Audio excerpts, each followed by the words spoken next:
What's up po mga idol no ngayon lang po ako nakapag on cam ulit kasi nahabol po ako ng mga bandido no. Ngayon lang po ako nakapag diskarte ng ng lugar na hindi ka na ako makikita ng mga bandido. Yung mga idol nandito pa rin tayo sa gilid ng sapa. Sinusundan pa rin natin yung agos ng sapa kung saan patungo to. Baka kasi makita natin yung yung sinasabi ng informer natin na vlogger na nilunod ng sapa, no? Pinalunod ng mga bandido. Sa ngayon po mga idol, nag-chat po sa akin si Master G. Nasa bundok na po daw sila, pero yung sinend ko na location, iba po daw yung nadaanan nila. Nandun sila nakadaan sa delikadong lugar, sa delikadong bundok po sila nakadaan, no? Sana safe po sila, no, at walang masamang mangyari sa kanila. At sa akin po dito, mag-isa lang po, pipilitin po natin na ligtas tayo para di tayo maano ng mga bandido. Mahirap kasi kapag nahuli tayo ng mga bandido, nag-iisa lang tayo dito. Pero yung sabi ko po sa kanila na Master G,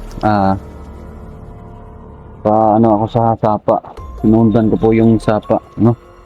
At saka nga po pala, no, si Dodoy po, no, balik exploration na po pala si Dodoy.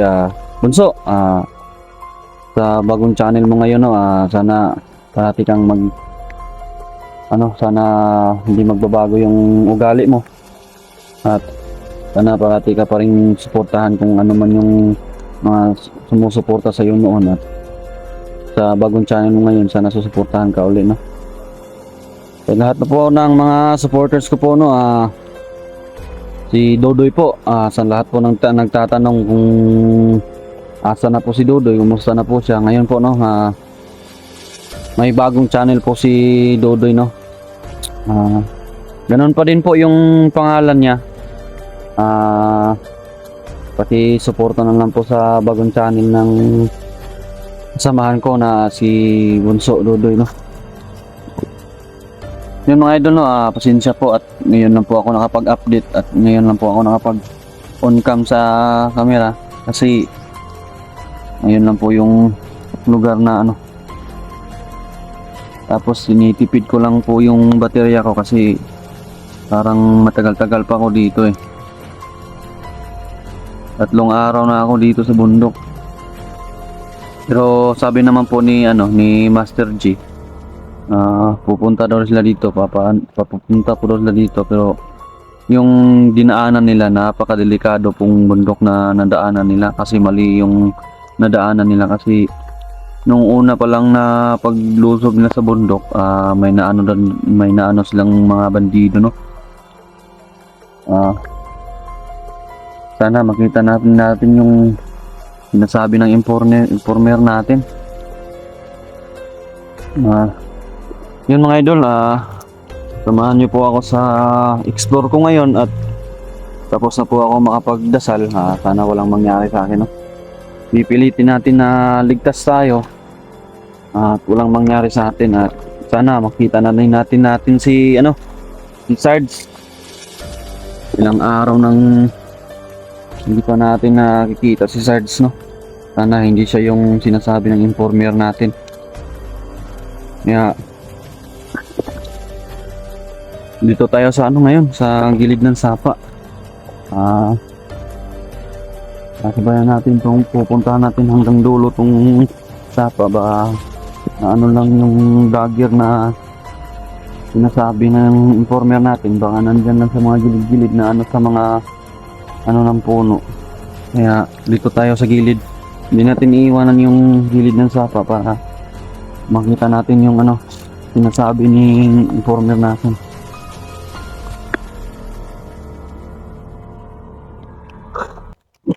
Mga idol, kahit kahit umuulan po, para lang makapag-update sa inyo kung ano man yung nangyari dito sa akin sa bundok.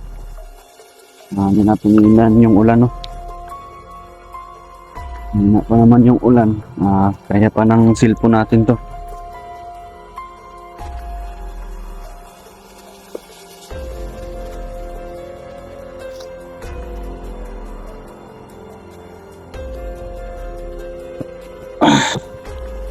Hinga muna tayo dito saglit.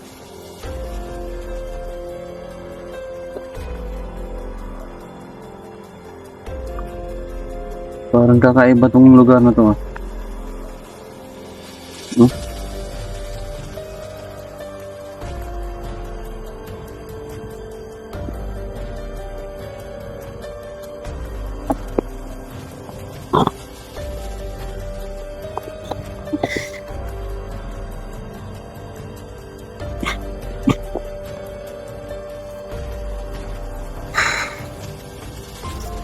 Sundan pa rin natin tong sapa mga idol, no? Para di tayo maano sa lugar.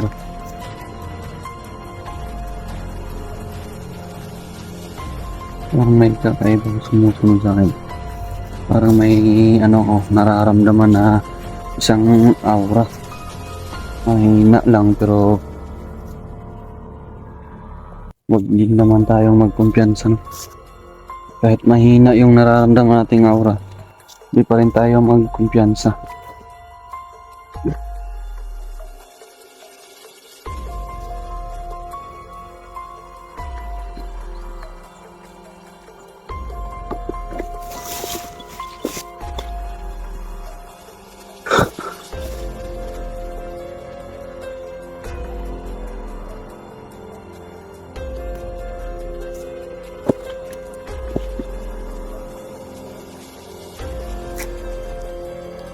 Bitaw mga idol.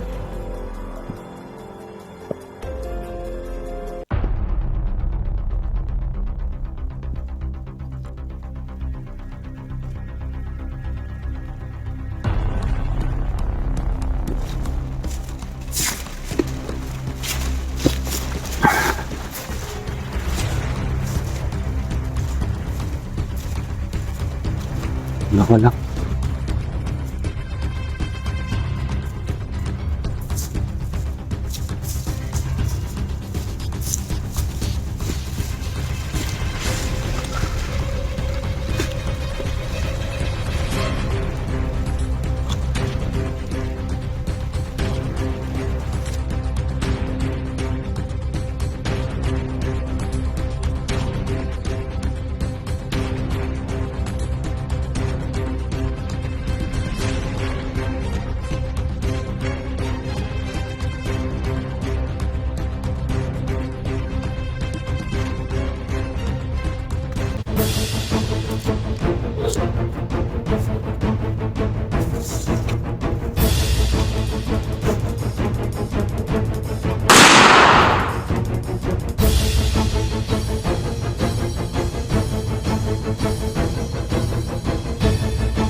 Oh, Kung buhay ka ba? Humagot ka.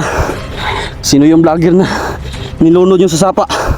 Oo, ila tong bagira to.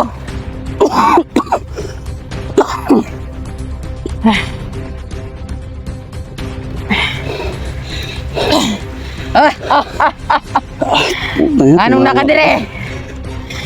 Mali imong gisudlan nga area. Bakit? Natatakot ba ako? Hindi ako takot sa inyo. Nahulog ka sa mong bitag. Anong klaseng bitag? Basta. Tangin ng bitag. Yep.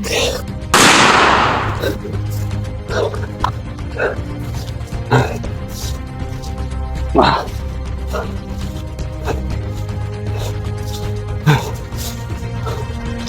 Oh.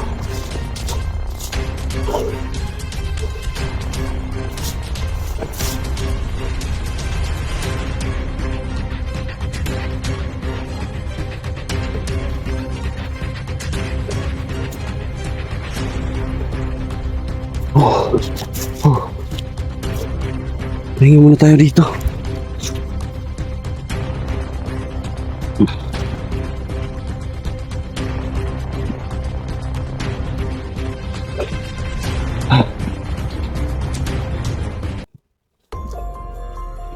Malakas yung ulan. Tangina. Sabi ng kalaban ko mga idol, mali daw yung napuntahan ko. May bitag silang hinanda. Alam nila na dito dadaan. Sana ko. Malakas na yung ulan. Kahit nahulog man ako sa bitag nila, hindi pa rin ako natatakot. Kahit mag-isa lang tayo, gagamitin pa rin natin yung utak natin. Utak pa rin natin yung pairali natin.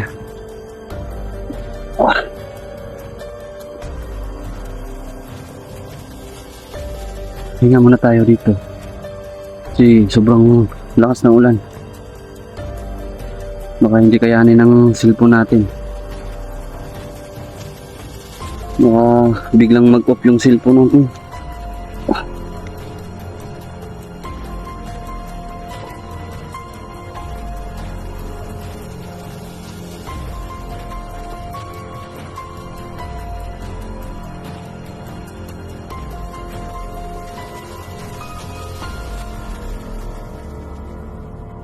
Kaya pala kakaiba yung nararamdaman ko sa lugar na to.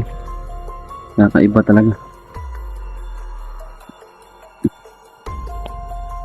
Sa lahat ng bundok na napuntahan ko, yung lugar na to, yung iba ang pakiramdam ko.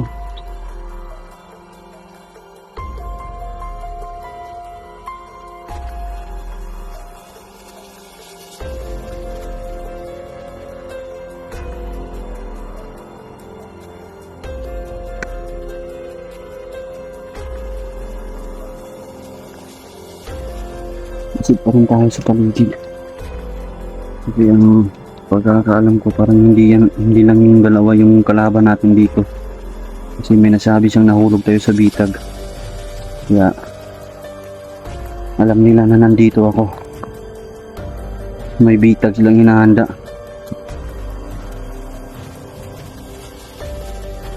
Kahit alam nila na nandito ako, hindi pa rin tayo magpapakita.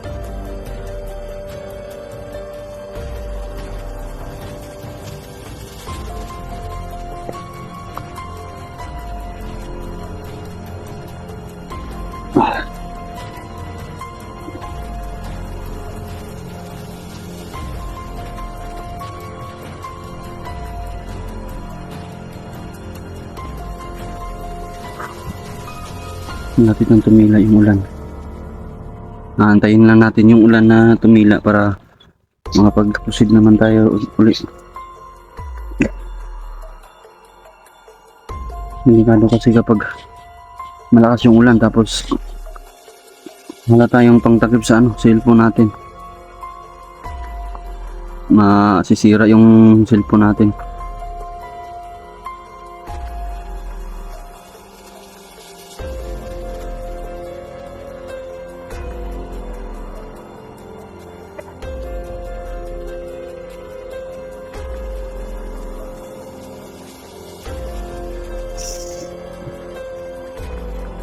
Mga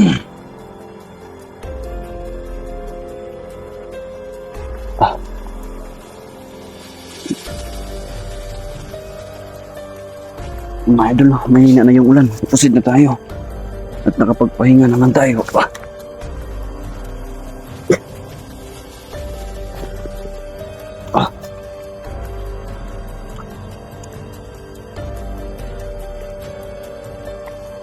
Hindi pa rin natin iiwanan yung gilid ng sapa. Di tayo maligaw talaga sa lugar.